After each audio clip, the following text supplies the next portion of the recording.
So my one raglan is sitting here and the other one is sitting there. So if I put the raglans on top of each other, the increase parts, the bottom is all wonky. If I put the ends of the sleeves together so that the bottom is nice, then my top is all off. I have no idea what I did.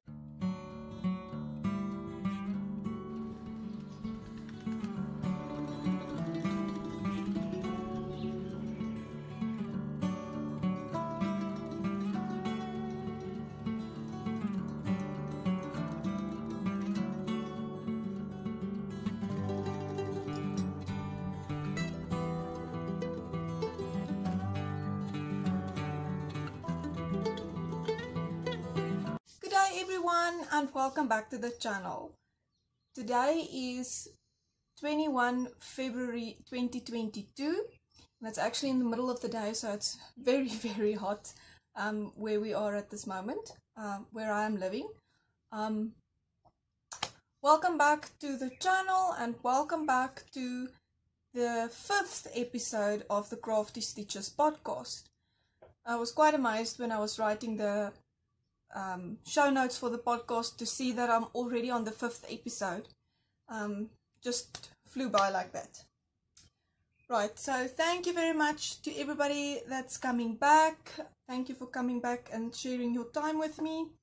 And if you are new, very welcome, and I hope that you're going to enjoy this time with us.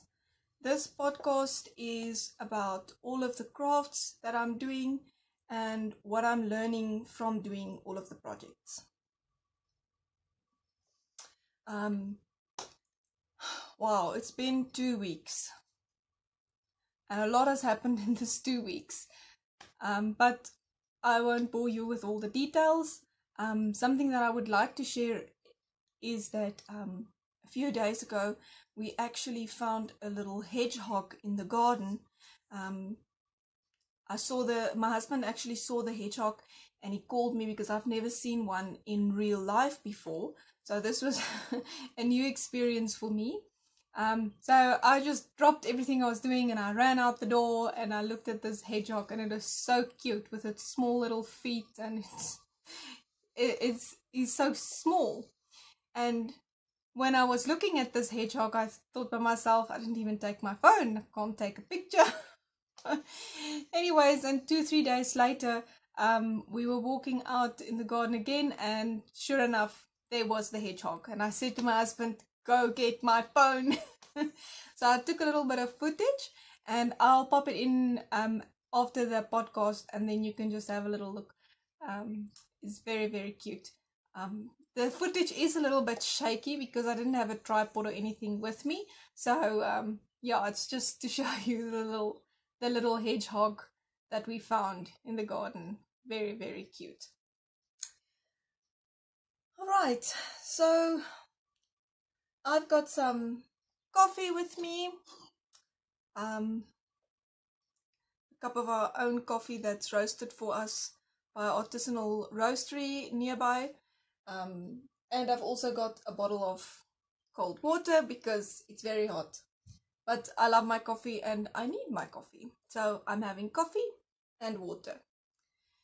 Hope you have a nice drink with you and some knitting or crochet. And let's just jump right into this episode.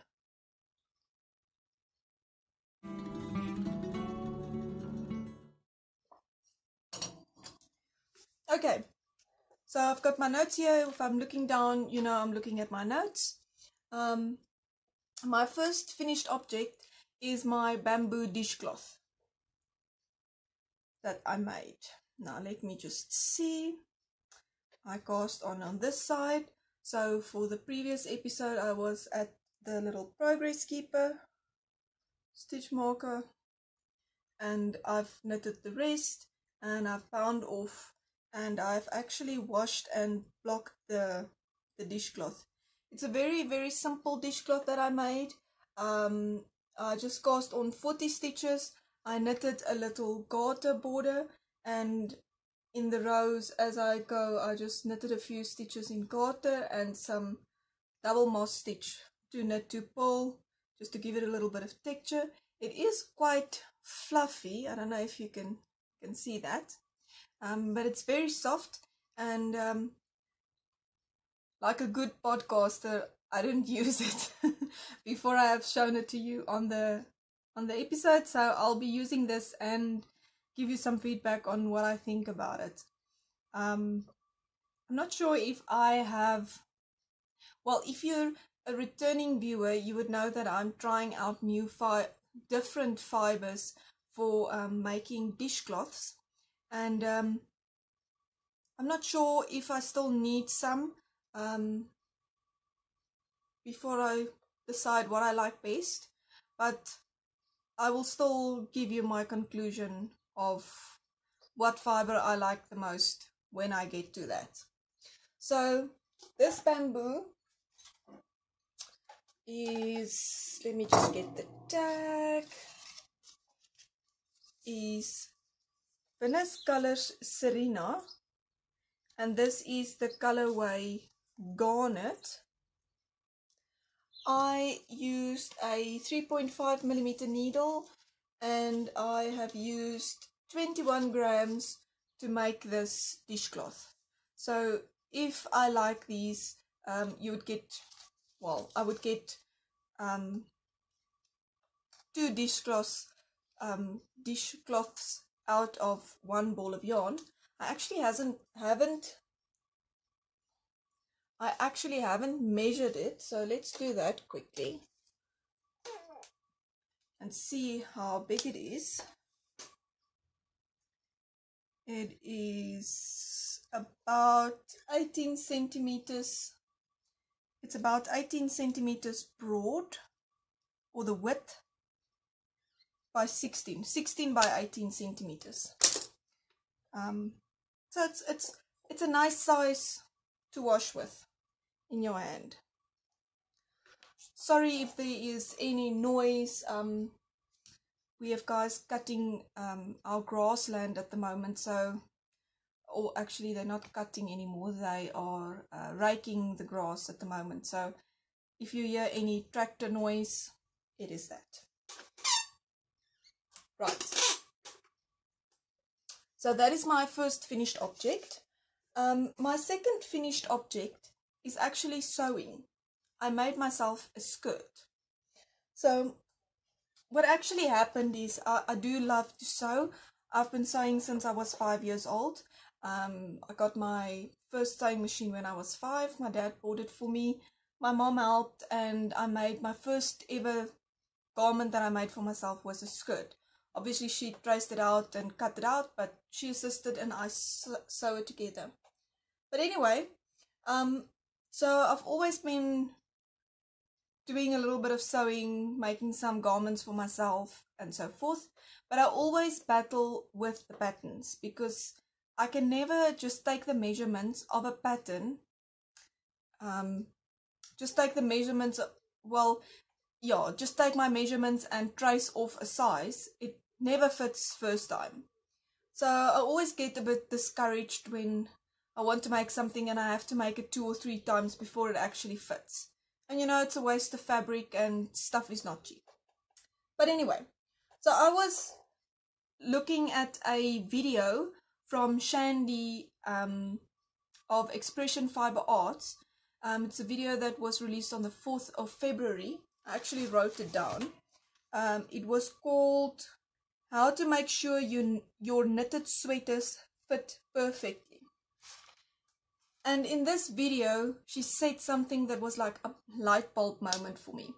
She said that when she was learning to make garments and stuff, they were taught to use cheap fabric and always make a mock-up of the pattern before, so that you can make sure that your pattern is right and fits as you want it. And I was like, why did I never think of this before?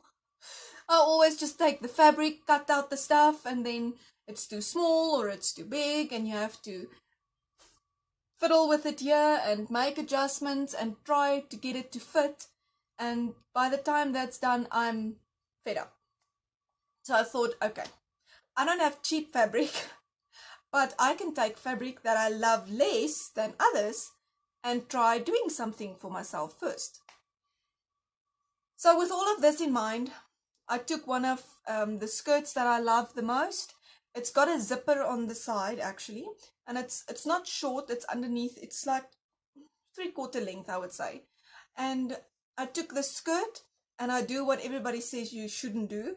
I took it and I folded it in half and I put it on a roll of brown paper and I traced off the skirt. Now obviously it was wonky all over and everything, but I just traced it off. I decided I'm now going to try this, and I'm going to do like I do with knitting. Measure myself and work out the gauge and, you know, use that principle. So I traced off the skirt and I decided I'm just going to do half a skirt panel and put it on the fold and cut it out and make this with 2 pieces. So no, not lots of seams and lots of panels, just the 2. So I traced off the skirt and I measured myself and saw that I need about 2 centimeters more. So I added the 2 centimeters all over the side and I added a seam allowance. I like to use a 1.5 centimeter seam allowance, so I did that. And then I decided, okay, so this skirt that I traced off obviously now already has got a seam at the top because it's got a zipper. So I made sure that I was going to add a piece of elastic. So I added a little bit on the side so that the skirt will go over the hips, but do not be too much fabric so that when the elastic goes in, it doesn't cinch in a lot. So I did all of that, calculated what elastic in my cupboard I'm going to use, added that to make a little pocket for the elastic, and then I decided how long I want the seam. Is it now a seam allowance? Let me just think quickly. I think of these things in Afrikaans. The bottom hem, that's what it is, the hem. If I'm going to do a double folded hem or what I want to do. So I added that length as well to the bottom.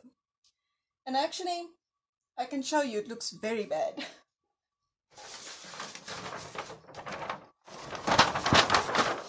So this is the pattern that I came up with. As you can see, it's very, very wonky on the side. And I just added, it's actually teared. I just added a little bit on the side, and I've added my seam allowance. I've added this at the top for the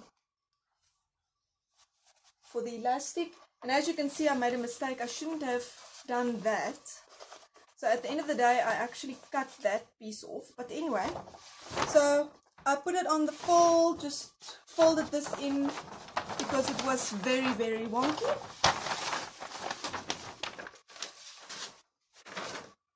So I chose one of the pieces of fabric that I love less in my cupboard, and I put it on the table, put that on, folded it up so that it's got a straight line where the fold should be, and I cut it out.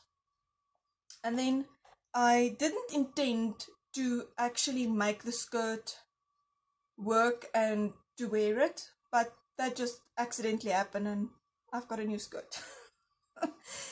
So I took the 2 panels and I sewed together on the sides here, and then I made the little pocket to thread the elastic through.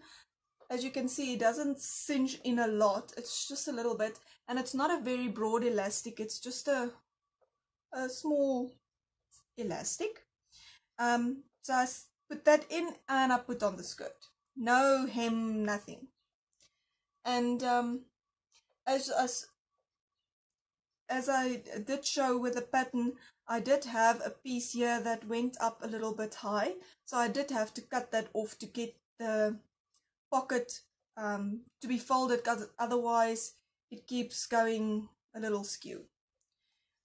Anyway, so this was not intended to be high-waisted or anything. I like to wear my skirts quite on the hip. So I put in the elastic, put on the skirt, no hem, no nothing, and just walked around with it. And when I put it on and I looked in the mirror, I was like, Chandi, you are a genius. Why did I not think of this before? It was so quick, and I just had to make a little bit of little tweaks to it, and it was perfect. So now I've got a very simple skirt pattern. I did take off 11 centimeters at the bottom because it was much longer than I wanted it to be, but I will just take off 11 centimeters from my pattern and take that pattern and trace it off nicely, and then I've got a beautiful, simple, easy skirt pattern. It took me less than an hour to trace the pattern, stitch it together, and have a skirt. I'm amazed. I am really, really amazed. So this is what it looks like. Hope you can see. So it's just a simple skirt with the elastic at the top, and it flares out on the sides. And I really do love it. Amazing. I cannot wait to make myself some more. That is why I called this podcast Crafty Stitches Podcast, because I might also have some sewing content.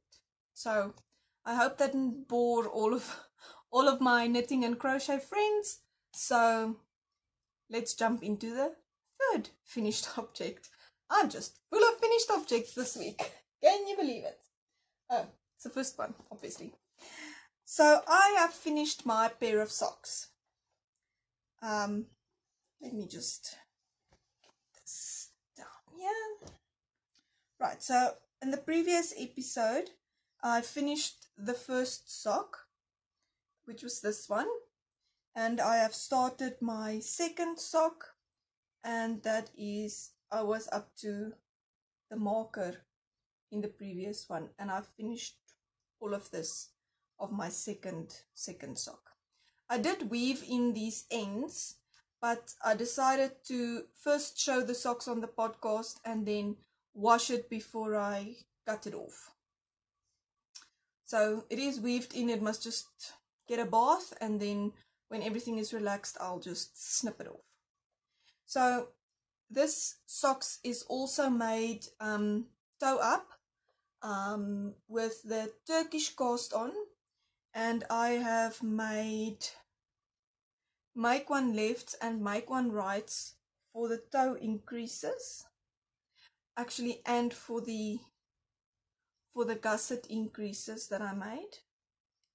I've done my reverse heel turn, heel flap, and then I just went up to here and I did a 2x2 ribbing for the cuff. So all in all, oh, and I've done them on 2.5mm Chiagu needles on magic loop, but one at a time. And then the other thing, I actually made these, the legs of these are a little bit shorter than I usually do. And I just felt like it. I don't know. I think when I made my first sock, when I got to the red, I thought, let's try and stop at the purple. So I just made them a little bit shorter. So all in all, from where I have stopped the increasing for the toe and until where I started the ribbing is 115 rounds for the whole sock, and then a 20 round cuff. So my socks is made with 60 stitches, and yeah, they fit me perfectly. They fit nicely around the foot. The length is not too long. I like the heel flap and gusset because everything I read up about socks, everyone says that if you've got a high instep, you need to make heel flap and gusset socks because the gusset gives you a little bit more fabric to go around the high instep. So I actually have never tried afterthought heel or a fish lips kiss heel or anything like that, because to me I just don't know if it will fit my foot properly.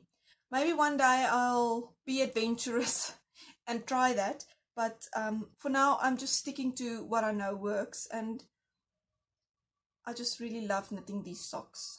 They are such a lovely project to take with you, running errands and sitting in the car, just knit a few rounds, and yeah, it's amazing how fast it can go if you just pick up the needles and just knit 1 or 2 rows, put it down, rounds, and it's like magic. When you just see again, you've knitted the whole sock. Anyway, so that is my pair of socks that I finished.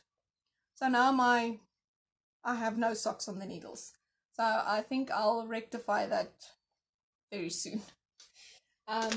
The yarn I'm using for these socks is this yarn, which is 75% wool and 25% polyamide.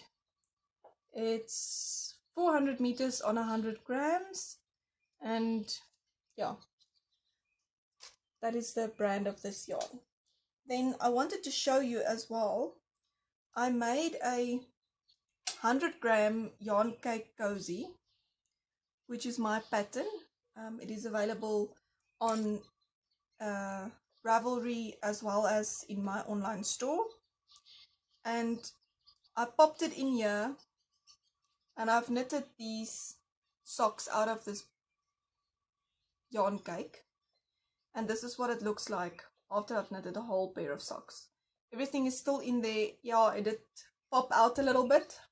Almost looks like a cupcake with its popped out head, but it's still keeping the yarn nice and intact until the end of my project. So what I will do now is I will take this yarn and put it on the yarn cake winder, on the wool winder, and just wind a smaller cake, and I'll pop it into my glass jar with all my leftovers, and when I want to make a scrappy pair of socks, I'll just use these, all of those, whatever I like at the time, and make a pair of socks.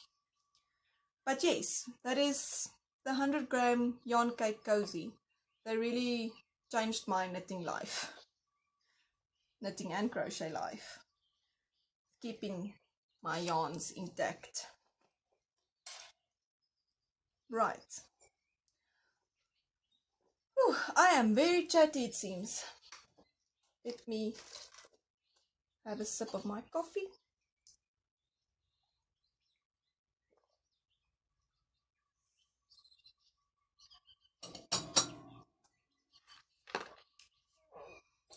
Okay, so let's move on to whips. My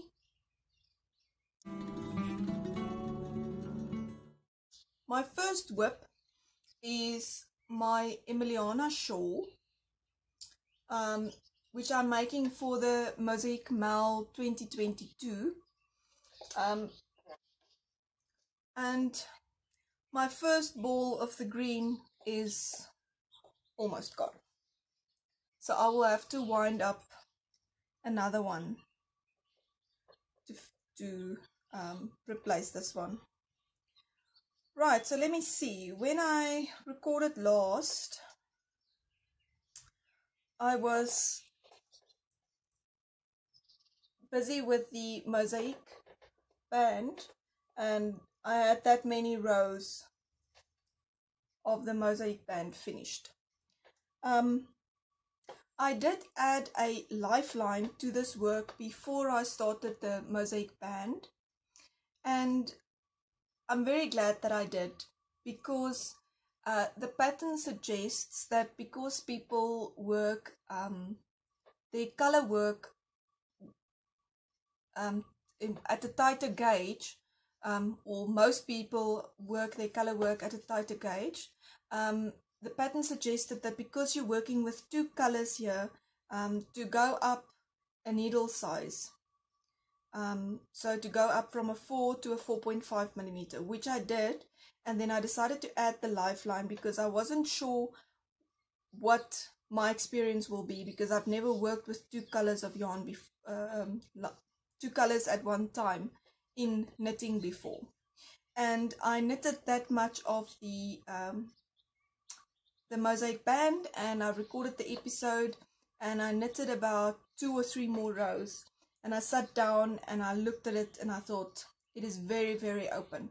So I asked my husband as well. He doesn't know anything about knitting, but yeah, he usually gives me good advice.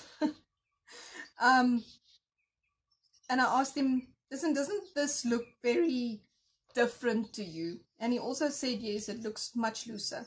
So I decided to just bite the bullet, rip back to my lifeline, put back my 4 millimeter needle tips on my cable, and I re-knitted that.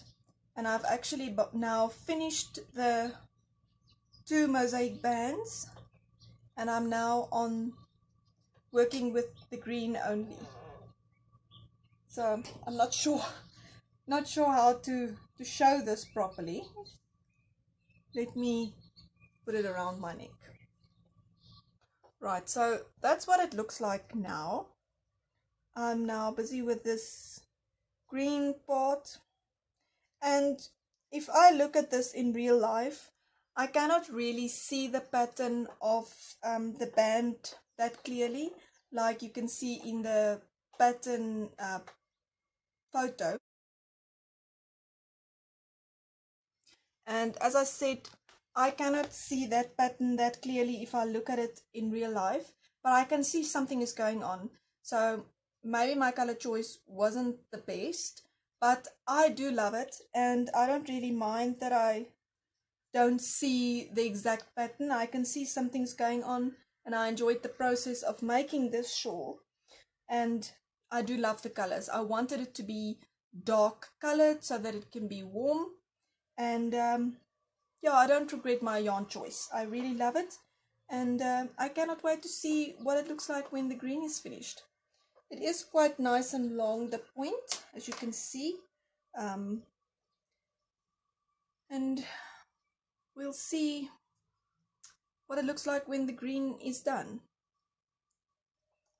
So that is my Emiliana shawl. Let me just move this marker.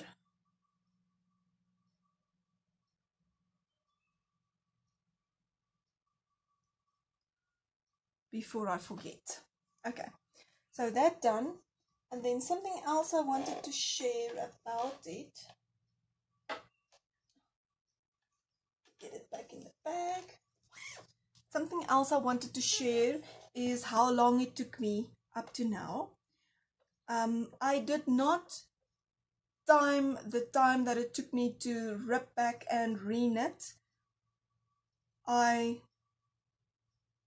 marked the row that I stopped at, and I ripped back and I re-knitted until I came to the same row, and then I started the app again to calculate time from there. I think I started a new project to keep track of the rows that I ripped out, and I think if I remember correctly, it took about 1 hour 45 minutes or something to re-knit the piece that I frogged. But anyway, that is now not included in this time that I'm going to give you. So for now, I have knitted 28 hours and 41 minutes on the shawl so far. So yes, quite a lengthy project, but I really enjoy this project, and I think I might be hooked on mosaic knitting. But I want to try mosaic crochet, so if I'm finished with this, I must pick something small and do a mosaic crochet project, because ever since my friend Liani at Independence Crochet started mosaic crochet, I always looked at it and I was like, oh, that's so beautiful, but I've never sat down and actually did it. I watched a few of Tina's tutorials and videos, and it really looks so addicting. Maybe I shouldn't try it.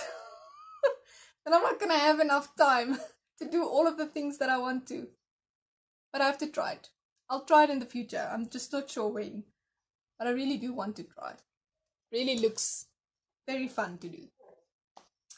Anyway, so that is the shawl. Oh, I didn't show the yarn label. So I am using, I don't know if it's Ellie or L. I've always just said Ellie, I don't know. Maybe somebody can help me out with the right pronunciation, I don't know. So I'm using this cottons in the 4-ply, which is 100% cotton, and it's 156 meters on 50 grams. And I am using the purple and the peacock. I've actually not measured how many grams I've used of the purple yet, but I will do that and add it to the project page. So that's what I'm using. I did use two balls of the purple, 2 full balls, and I have this much left. Yeah, I've got this much left of the 3rd ball, so it'll be interesting to see if I use the same amount of meterage as the pattern, because I did stick to the stitch count. The pattern, she increased to a certain amount of stitches before she started the mosaic band, and I just stopped at the same amount of stitches and started the mosaic band, regardless of how many grams or meters I've used. I just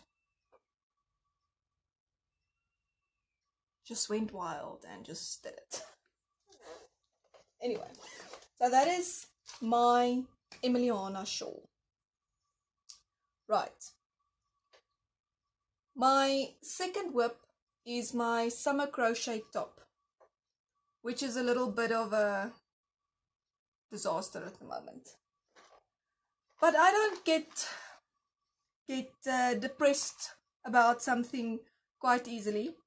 I love a challenge, and I'll get this one right. I don't know how long it will take, but I'll get it right sometime. So on my previous episode, I don't know how long, I think maybe the crochet work was about this broad. I really cannot remember, but I can't remember what happened. Let me just think quickly. So many things happened with this project. Oh, that was it. I tried to add short rows to it. So when I added the short rows, I actually took another ball and I just went on the raglan and I just went around, because I tried to go in just one direction. I didn't turn the work. And I tried to, no, with this one, I actually had a end of round at the back. And then when I tried the short rows, I decided to change the end of round to the front. And I think maybe here you'll still be able to see it. And I had a distinct line running down the work here, like that. And I didn't like it at all. So I stopped and I started a new top piece. And I tried a different method.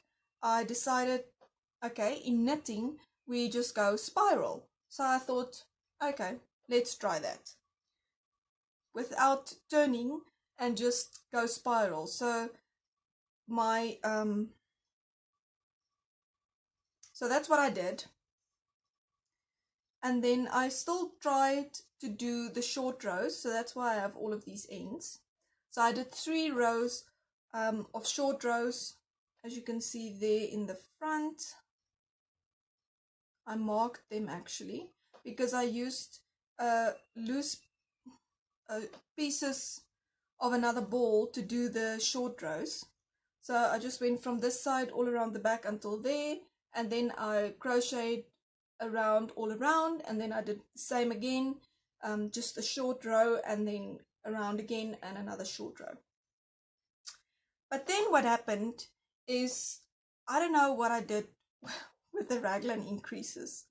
Must have done something wrong, because now according to me it is going skew, but according to my husband, he says it's not going skew.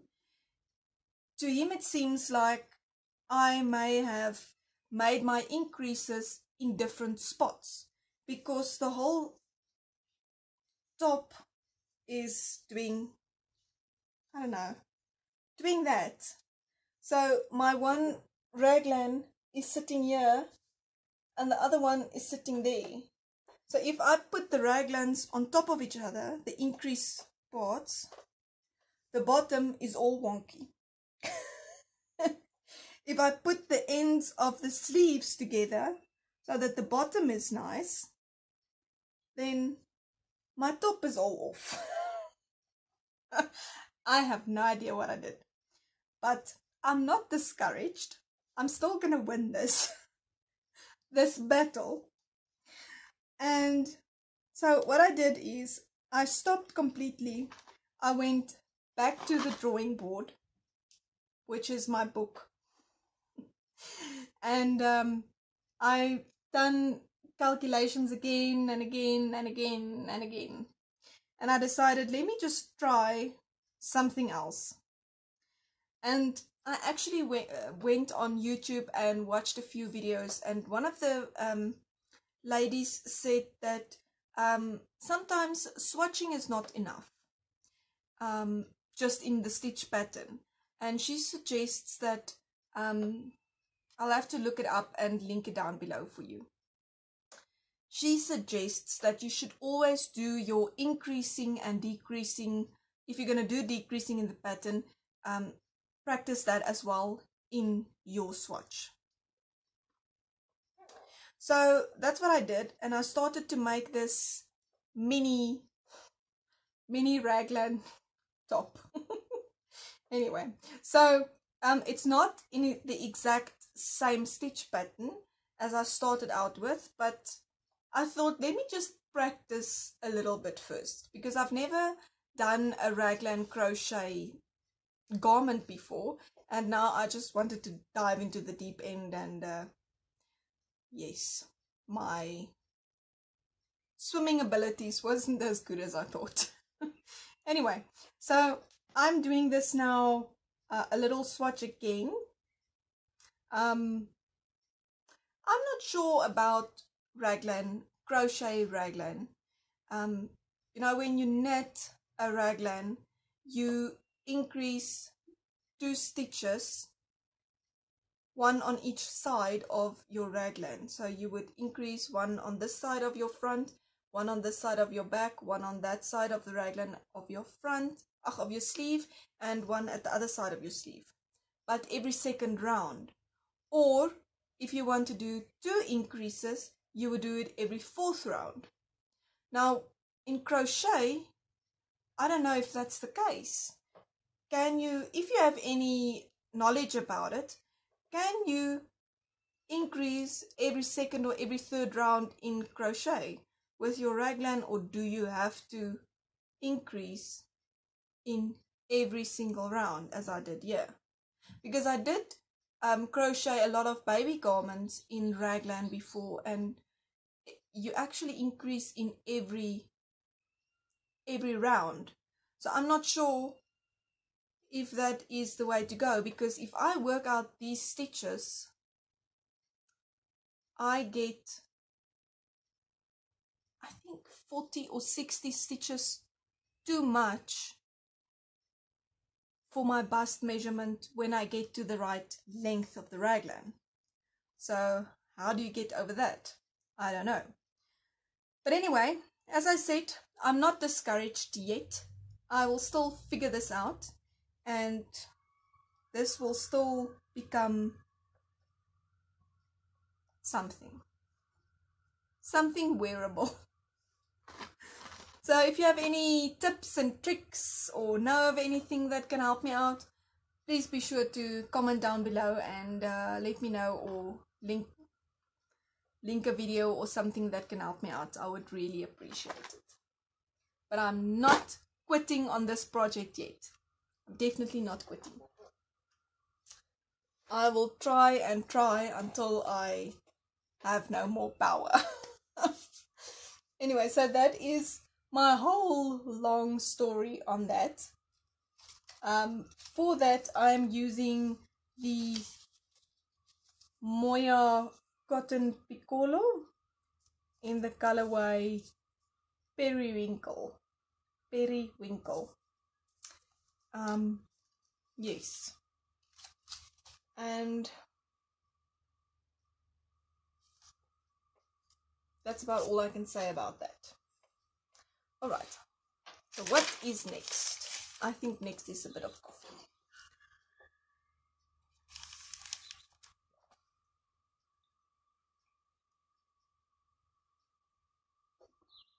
Alright, so I don't really have any new cast-ons for this episode. I actually spent a lot of time on the summer crochet top. As you can see, I mean, I've already went past the sleeves, splitting off for the sleeves. But anyway, so one of the comments on my previous episode when I showed the soul yarn, which is this blue color that I have here. Who was it? Oh, it was Adela. She actually left a comment and said that she always used a 2.25mm needle when working with the soul from African Expressions, because it seems to be stretching a little bit. I think that's what she said. It seems to stretch a little bit. Anyway, so I bought this yarn to swatch for a pattern that I've done before, that I wanted to try and fix and so forth. And I did do that. But when I was working this swatch, I realized that I fell out of love with the pattern that I was using.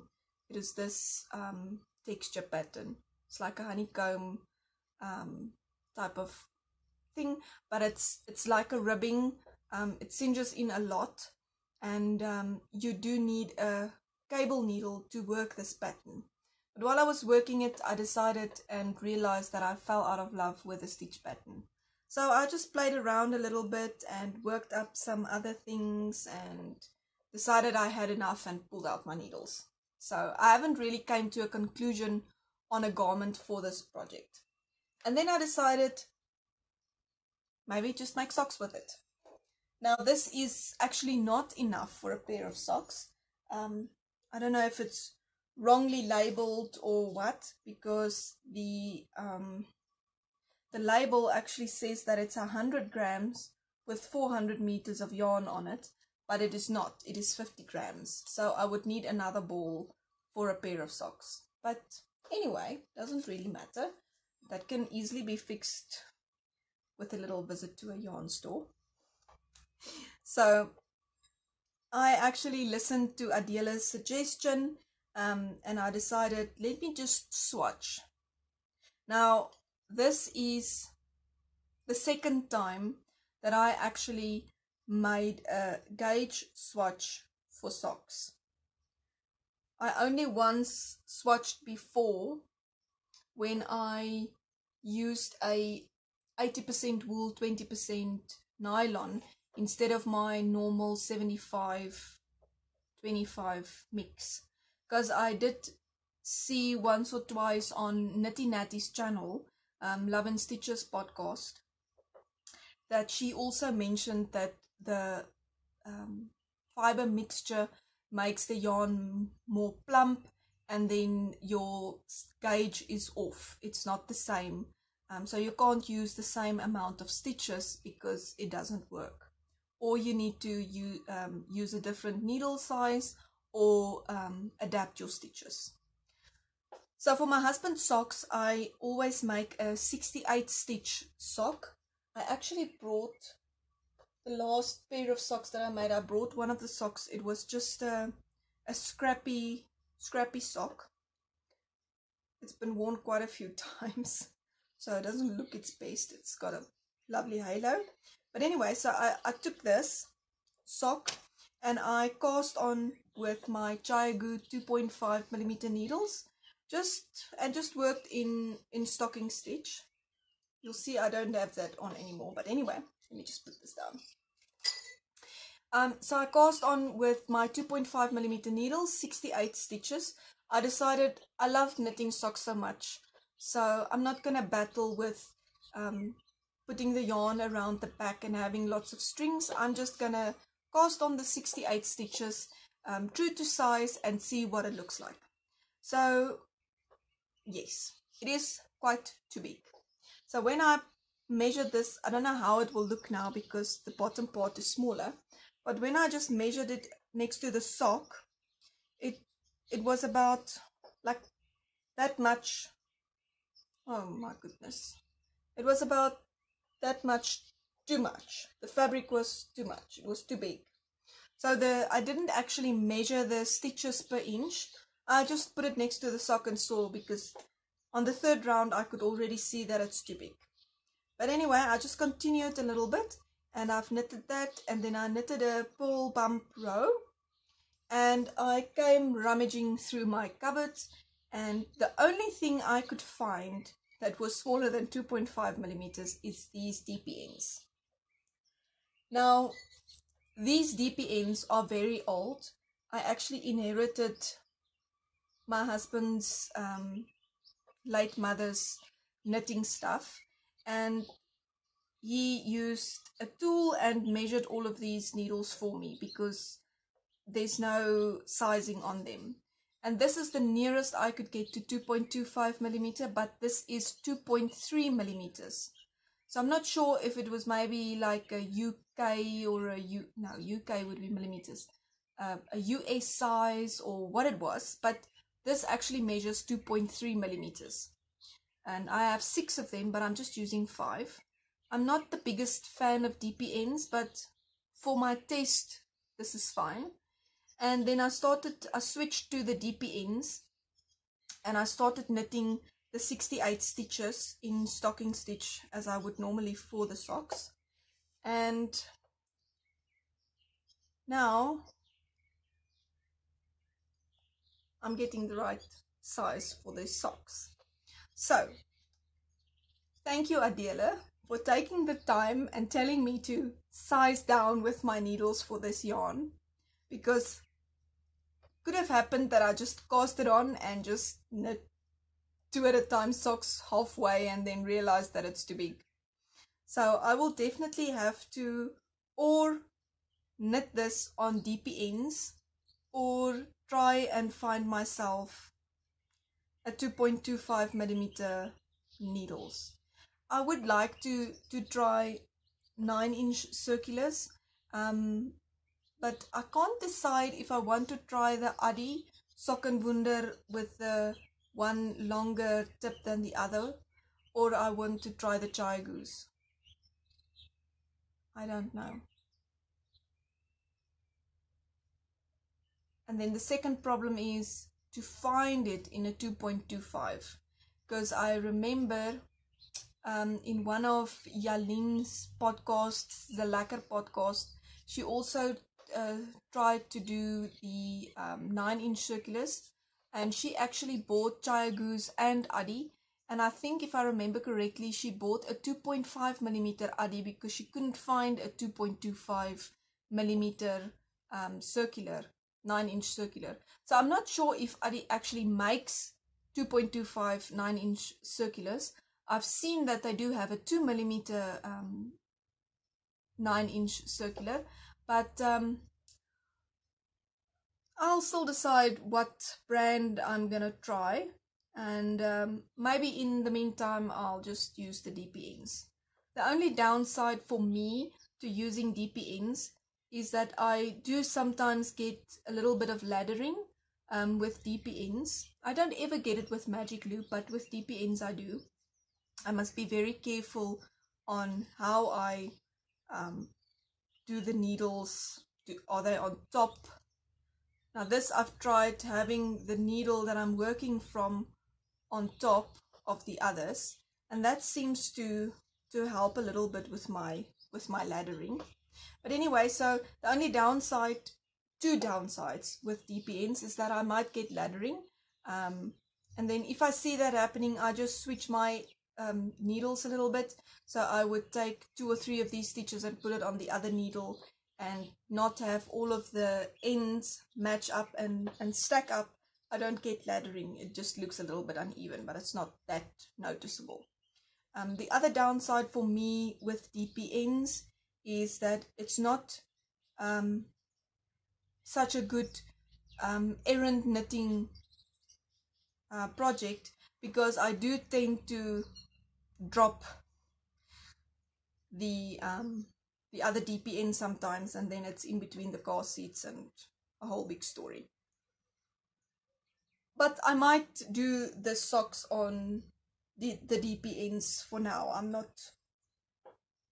I haven't decided yet. Maybe I will take the navy and just do the foot up to the heel turn, and then get another color maybe and do the heel turn and the top with another color, because then I can start doing the sock before I go to the yarn shop to buy more, and I'll be, if I don't get the exact same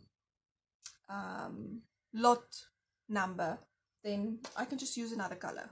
I don't really mind, and my husband won't mind. He just loves wearing his socks, so it doesn't really matter what color it is. And if it's one color, I mean, all of his other socks are colorful. So that's what I've done with that. So yesterday was Sunday, and I decided I am going to make it my mission to rest. So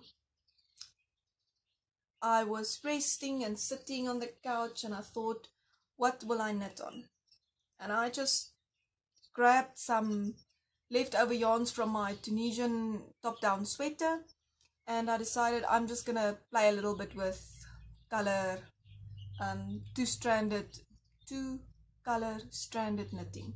I've never done anything like it before, so I made quite a nice mess.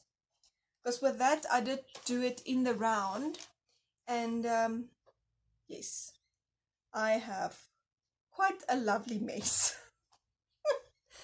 Not that I really mind, it looks fine. If you follow me on Instagram, you might have seen it already, because I made a post of it. So I just cast on with the cream and I just played around, but I did strand the yarn at the back. And then, as you can see here,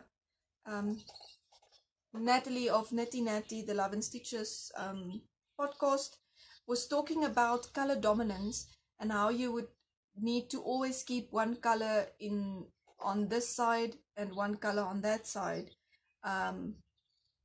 because one will be more dominant and will pop. So I did that. So I held the cream in my right hand as I would usually knit, and I held the color in my left hand, continental style, so I would flick the cream and pick the color, and that got me that result there, this piece here. And then I decided, well, let's turn it around and see what that looks like. And then I hold the color in my right hand and the cream in my left hand, continental style, to pick, and I got that result. And then, after my disaster with not making increases in gauge swatches, I decided to make some increases and see what that looks like. Now, because I've never done color work before, I don't know what type of increase is the best to make. So I don't even know what I've done down here, but I know what I like now, and that I remember. So more at the top, to the top, I tried different methods of increasing and I decided what I liked best, and I've just written it down for future reference. So this was not made with an intention specifically that I now want to do that. I just played around with the colors and just knitted and saw what came out of it. So maybe it will become something in the future. I'm not sure. I just played around with knitting. So this is what the floats look like at the back. Oh, it's quite something else. Never done that before. It was very nice to just sit down without the pressure of you have to do this and just knit a little bit. So this was done on 4.5mm needles. This is actually left over of the Ellie Premier 4-ply mercerized cotton yarns, and all of the colors is that and that, but the cream is actually a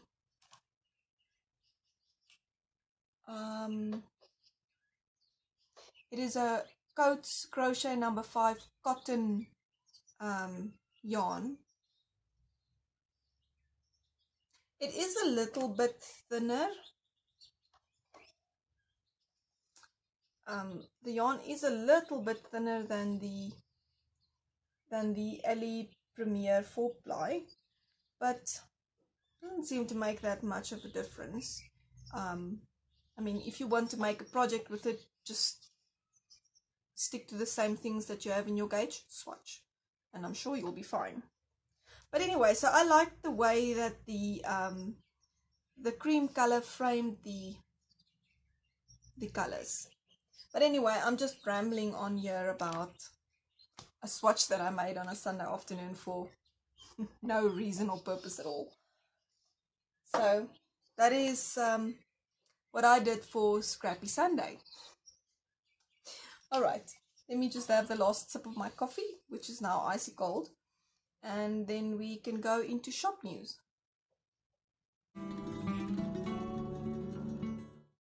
Alright, so for shop news today, I can gladly say that the shop has been fixed, the online shop that prevented people from checking out with the downloads.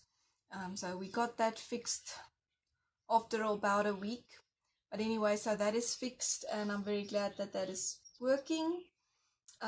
Something else that I could mention is that I made some delicious apricot jam, which I popped into the shop, and I've also made apricot jam with turmeric added to it, which is very nice, even if I have to say so myself. It's amazing how the turmeric brings out the apricot flavor inside the jam. It's very, very nice. So yes, I've added those two different jams to the shop, so you're more than welcome to have a look at that if you're interested. Something else for news that I can maybe mention is that Naughty Habit will be having a pop-up shop at Little Yarncraft on Saturday the 5th of March. And I'm going to try my best to go and have a look and say hi to everyone. We'll see what the schedule would be like, and because I know that last time I was there, the people were sitting in the garden knitting and chatting and so forth. So if my schedule allows, I might do that, sit down and have a little knit and chat.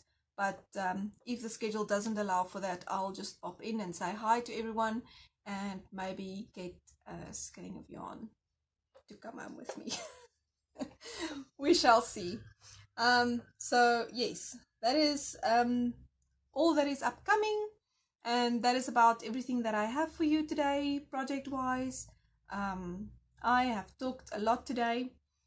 I don't know how long this episode will be, but I do still have a comment question. If you would like to participate, you can just pop your answer down in the comments below. My comment question for this episode is actually 3 questions. The first is, do you knit socks? And then, if you do, I would love to know, what is your preferred method? Magic loop, DPNs, or 9-inch circulars? Or is there something else I'm not thinking about? I don't know. Whatever your preferred method is. And then, are you team toe up or team cuff down? I would love to know. When I started knitting socks, my first pair of socks that I knitted for my husband, and I started with DPNs, and I got terrible laddering, like that big, and I ripped it out and I started again, and I actually knitted a whole pair of socks with the DPNs, and then I discovered Magic Loop, and I bought some cheap bamboo Ellie needles at New Cayo Bazaar, and I started on the Magic Loop, and I've knitted all of the socks on Magic Loop since then. I think all of them. I tried once to do DPNs again, and my gauge was off, but at the end of the day I realized my gauge was much looser, and we were talking on a Zoom knit night one evening with Naughty Habit, and she said that it's all about how you hold your needles. Like, for instance, when you knitted with the long needles, we used to hold the needles on the tops of, well, I used to hold it on the top of my hand like that. And with Magic Loop, I've also done that, but when I started to do 2 at a time, I couldn't do that anymore because there was too much fabric in here when I'm trying to work on the second sock, and then it prevented me from working. So I taught myself to hold the needles like this, but now I'm an English style knitter, so I will, let me show you, I will hold this yarn to flick in an upward position, and that tightens up the gauge again. So I think what I did with that pair that the gauge was off, I maybe held the needles on top of my hand, which made my gauge much looser because So as I said, my pair of socks, one of the pairs of socks that I tried with the DPNs, afterwards the gauge was off. So I think maybe I held the needle on top of my hand and did that, which made my gauge looser because I wasn't pulling upwards. Anyway, so that was the whole thing of that. And then all I was saying is that I have never used 9-inch circulars before, so I can't really say anything about 9-inch circulars. But for now, my preferred method is Magic Loop. I can't really say that I'm team cuff down or team toe up because I like both equally. Both has got their own pros and cons to them. Not that I know what a con is about knitting a sock, because you have a sock afterwards. Anyway, the pros to knitting your socks toe up is if you're not sure if you have enough yarn for the pair of socks, you've started at the toe and you've made your whole foot, so you can play around with the length of the leg to fit into the amount of yarn that you have. So that is why it is nice to knit toe up socks, so that you make sure that the amount of yarn that you have fits into the pair of socks. I actually learned to knit socks from an Afrikaans book, which was all cuff down, and I decided to try toe up when I got my I decided to try toe up just for fun during last year's summer sock camp of Kay, the crazy sock lady, and I basically took my recipe for sock knitting and reversed it to fit toe-up socks. So if I do cast on this pair of socks for my husband, I would also do his toe-up and see how the recipe I'm using for his socks fits into the toe-up method with the heel flap and the gusset. So yes, please let me know what your preferred sock knitting method is, and if you like toe up or cuff down. I love toe up and cuff down equally. I just do whatever I feel like, because as Kay of the Crazy Sock Lady says, we are the bosses of our knitting. So just do whatever you want and whatever works for you. Please stick around. I will pop in the footage of the little hedgehog right after this, and sorry for all the shaking there, but I'm sure you'll be able to see the little hedgehog. It was quite fun to see the sweet little creature here in our garden.